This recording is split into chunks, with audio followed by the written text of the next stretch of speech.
La conservación es una ciencia cuyos principios se fundamentan básicamente en el inventario, protección, uso sostenible, restauración de la naturaleza y sus recursos naturales.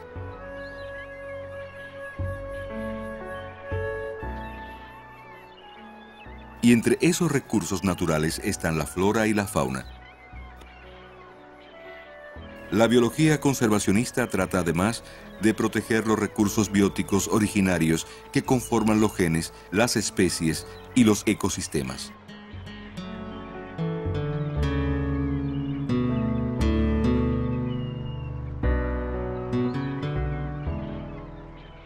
Un buen ejemplo de trabajo conservacionista es el que hoy se realiza en el refugio de fauna Monte Cabaniguán, con la iguana cubana, especie amenazada, objeto de una esmerada atención por los especialistas. Obtener los conocimientos básicos acerca de su ecología y las causas que han originado el declive de la especie es el primer paso, y se logra ejecutando un monitoreo sistemático. En este lugar, esos reptiles exhiben hábitos diferentes a los del resto del archipiélago cubano. Viven en los manglares, a diferencia del resto, que prefiere las rocas y los suelos arenosos.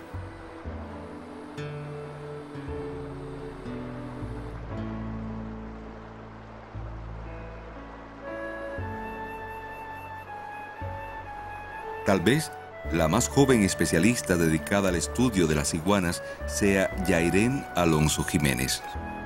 Ella se ha propuesto conservar las iguanas de Monte Cabaniguán y, a pesar de su corta edad, lo está consiguiendo. Bueno, yo empecé trabajando cocodrilo, pero como yo había un especialista en el área y a mí me gustaban tanto las iguanas, empecé a trabajar las iguanas. Además de que la iguana tiene muy pocos estudios aquí en Cuba para ampliar sobre su dieta, sobre su nidificación. Por lo pronto, hoy ya se sabe que los alimentos y los sitios vitales de la iguana cubana actúan como limitantes de sus poblaciones. Aquí, sin embargo, es común verlas escalar sobre altos árboles. ¿Se tratará de una nueva subespecie? Los estudios dirán la última palabra. Por eso, la abundancia y posibilidades de manejo reviste una importancia especial para lograr una conservación efectiva y a largo plazo de esta especie. La iguana es heliotérmica, es decir, que utiliza el calor del sol para mantener su temperatura. Por eso consume muchas horas al día, casi inmóvil, calentándose.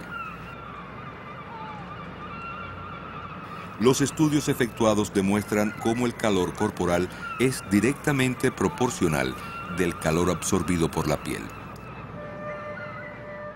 Durante los meses más fríos de la estación seca o los días lluviosos, habitualmente no salen de sus refugios. Deja el resguardo solo cuando hay sol suficiente. Por ese motivo, es raro verlas al amanecer o al caer la tarde. Sin embargo, durante la época lluviosa, en las que la humedad disipa el calor, salen todas para solearse a determinadas horas de la mañana y la tarde, cuando el sol no es tan intenso. Solo usando este mecanismo conductual pueden regular su temperatura. Generalmente se calientan sobre el suelo, pero en lugares donde la vegetación es espesa, prefieren los sitios altos a donde llegan los rayos del sol, como farallones, troncos y ramas de los árboles. Ellas despiertan en la actualidad un creciente interés científico por el insuficiente conocimiento y la amenaza sobre su existencia. Todo esto preocupa a Yairén. Para ella, la investigación de campo relacionada con la conducta es un efectivo instrumento para evaluar el estado actual de la especie en vida silvestre. Aún hoy no se sabe con exactitud cómo llegaron las iguanas hasta aquí y cómo se fueron adaptando a estos ecosistemas. Existen teorías que tratan de explicarlo. Bueno, actualmente siempre hay dos escuelas, ¿no?, que establecen las relaciones evolutivas entre los organismos vivos. Una es una escuela, podríamos llamar fenotípica, ¿no? O sea, se basa en los caracteres morfológicos, en los caracteres tradicionales de la taxonomía. Y entonces dos especialistas de las iguanas del Caribe han postulado que por lo menos la iguana de Cuba se origina de una especie de la iguana de Santo Domingo. En Santo Domingo hay dos especies. Y el antepasado más remoto de toda la iguana posiblemente vino de Sudamérica y está relacionado con otro género que es iguana. Eso no está bien establecido, por cierto. Posiblemente de una de ellas, que creo que es, si mal no recuerdo, Ciclura cornuta, cuando pasa a Cuba por un proceso de especiación al quedarse aislada, se convierte en Ciclura núbila. Lo que sí no cabe duda es que por el hecho del aislamiento que se quedan en las islas, las iguanas sufren el proceso de especiación. Llama la atención que en Cuba, teóricamente, con una isla tan grande pero continua, solo hay una especie de iguana. Y sin embargo, en las Bahamas, que está fragmentada en islas, si mal recuerdo, hay 2 o 3 especies distintas de iguanas, inclusive con muchas con subespecies. Y en pequeñas islitas, como las Islas Caicos, por ejemplo, hay otra especie distinta y así por el estilo. Las evidencias indican que en el pasado las iguanas fueron mucho más abundantes en el archipiélago cubano. Hoy muestran una distribución fragmentada.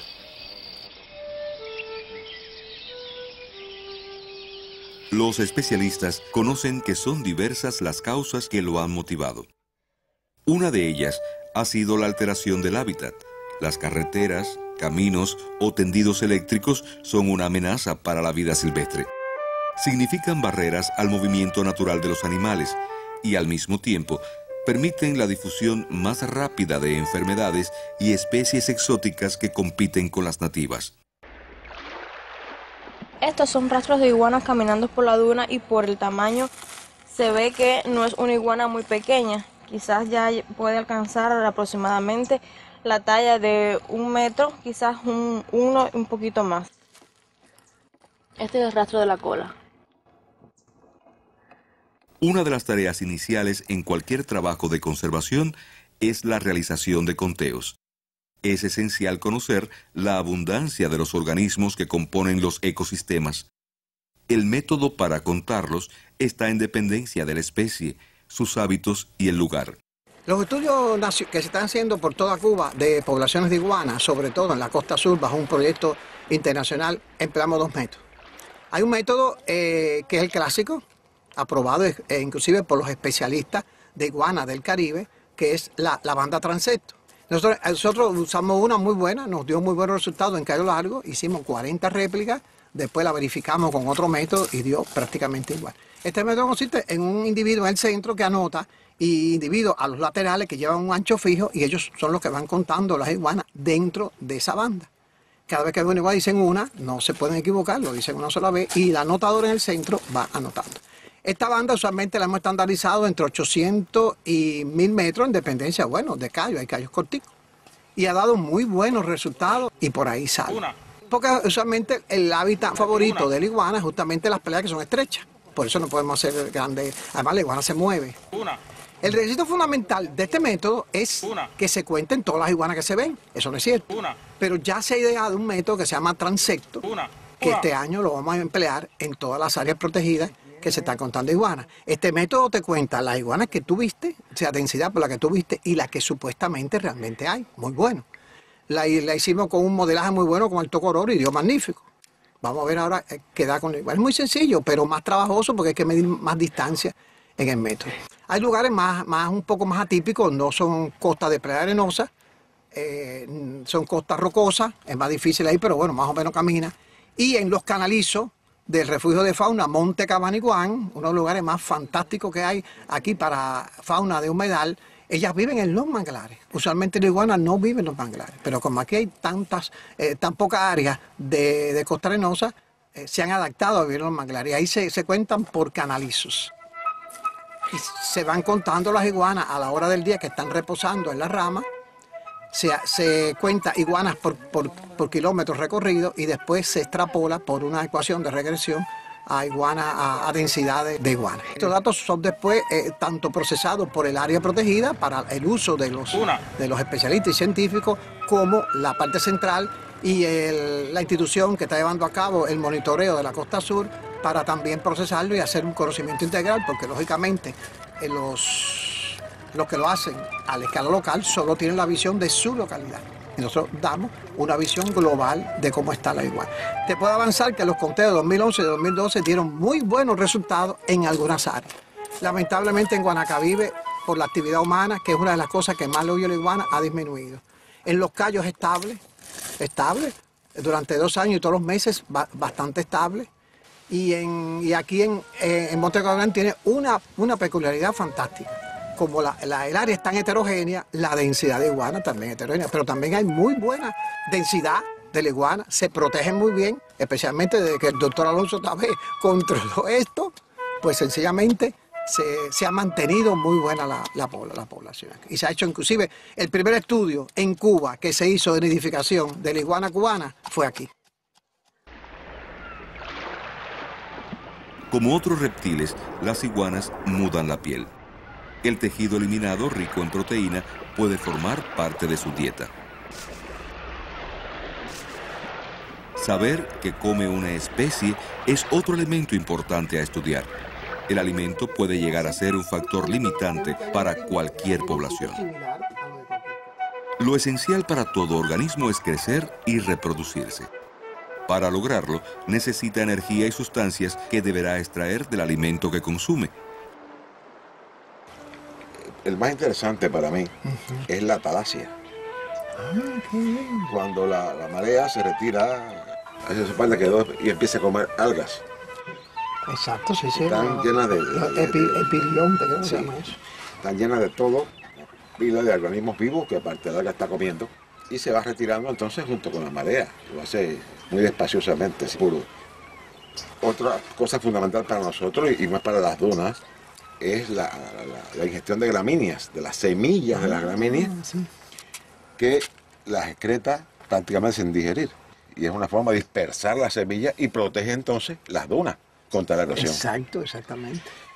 De esta forma, se establecen las relaciones entre los seres vivos de un ecosistema. Vínculos en los que la dieta adquiere enorme importancia. Los especialistas conocen que las iguanas son fundamentalmente herbívoras. Por eso es importante mantenerla en los ecosistemas estos costeros. Precisamente por eso fue una de las especies que se eligió para evaluar la flora y la fauna terrestre y marina de la zona costera del sur, por la importancia ecológica que tiene. O sea, indirectamente sería un servicio ecológico, porque mantiene la vegetación que a su vez mantiene la integridad de la playa. El servicio ecológico que prestan es muy importante. Por eso es importante retenerla en todos estos ecosistemas costeros. Además son un símbolo. Es lo que se llama una especie de bandera, o sea, representa al ecosistema costero de Cuba. ¿Qué niño no sabe que las iguanas son de las playas, generalmente? Y los sitios de descanso los has visto tú, la ves durmiendo, o sea, prácticamente no hacen cueva, pues todos la van a hacer. Por todo esto, el estudio de la conducta es esencial en el trabajo de conservación. La ciencia que estudia el comportamiento de los animales se llama etología.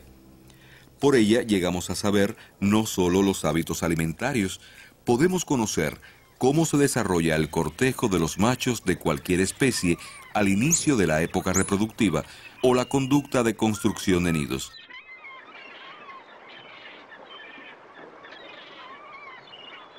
Una de las conductas más interesantes es la relacionada con la territorialidad. La conducta territorial en general se da en muchas especies de animales, tanto vertebrados como invertebrados.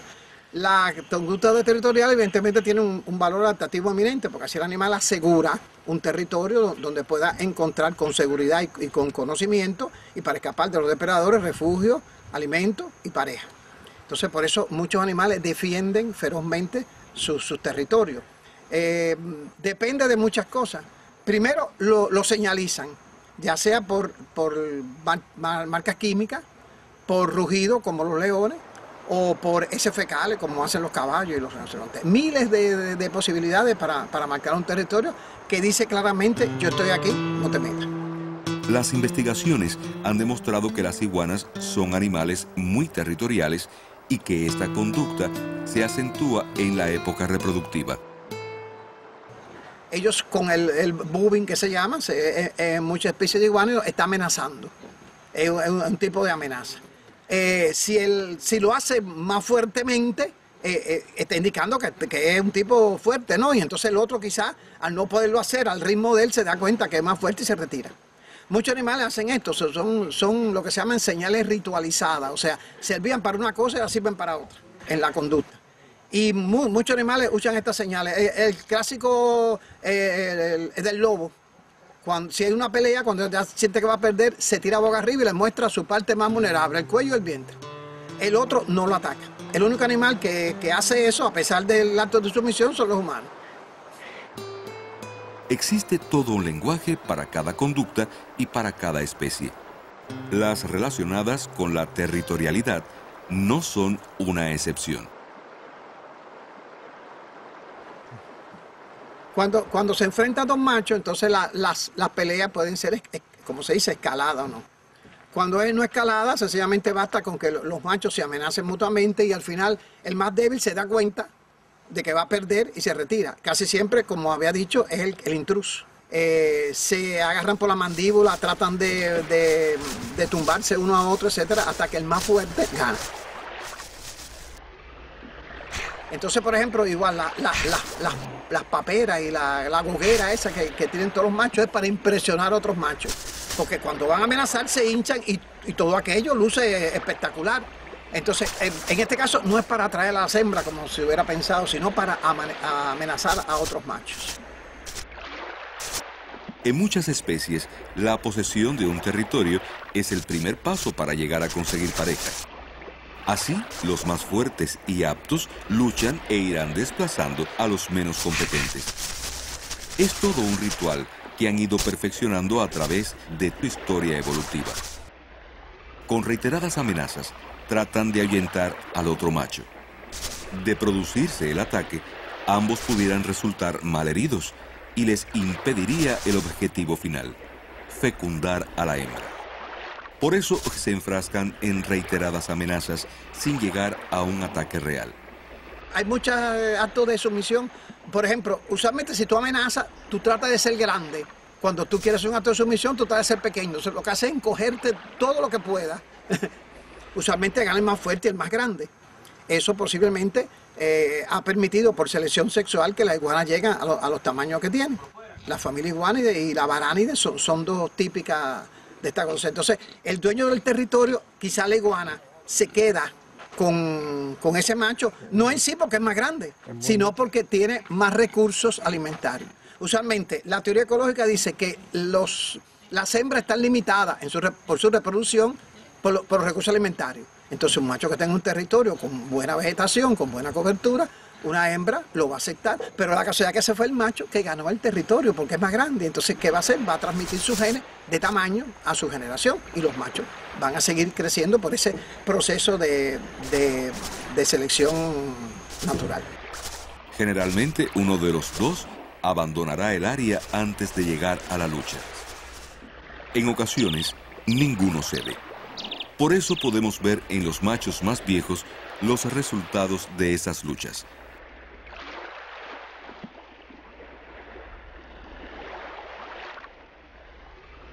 Pueden perder parte de la cola, pero esta posee poder regenerativo. En ocasiones, puede surgir más de una.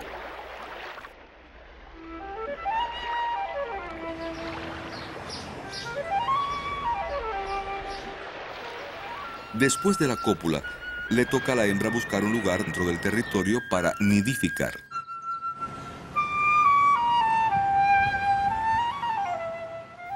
Muchas especies amenazadas lo son por las alteraciones del hábitat, la disminución de recursos limitantes como el alimento o los sitios para las actividades vitales. Los especialistas en reptiles, es decir, los herpetólogos, lo saben. Así, el cortejo, la cópula y el lugar donde depositar los huevos forman toda una secuencia de pasos que deben ser dominadas por cualquiera que pretenda crear un plan de manejo para protegerlos. Es sumamente difícil descubrir sus nidos, solo recientemente se han podido localizar y estudiar.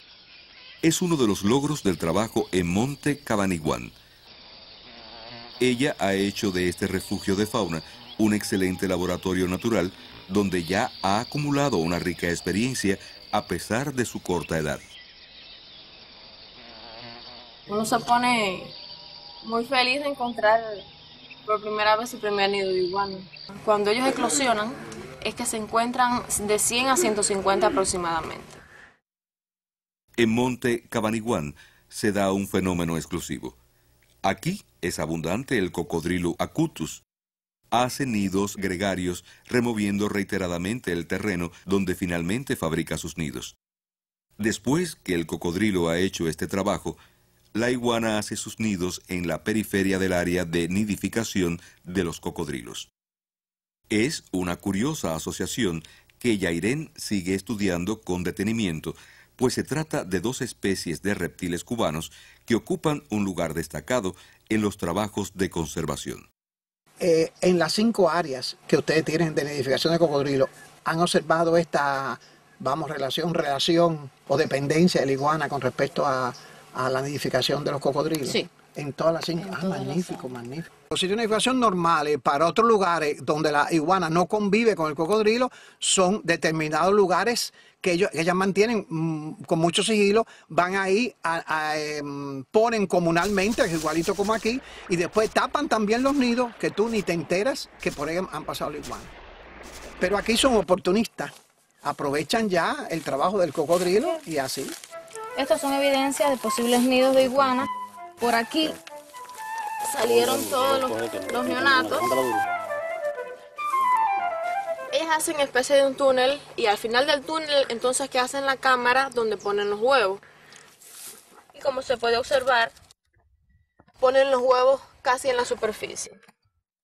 Estos son huevos de un nido del año pasado, donde los neonatos suben por un orificio y los huevos quedan enterrados.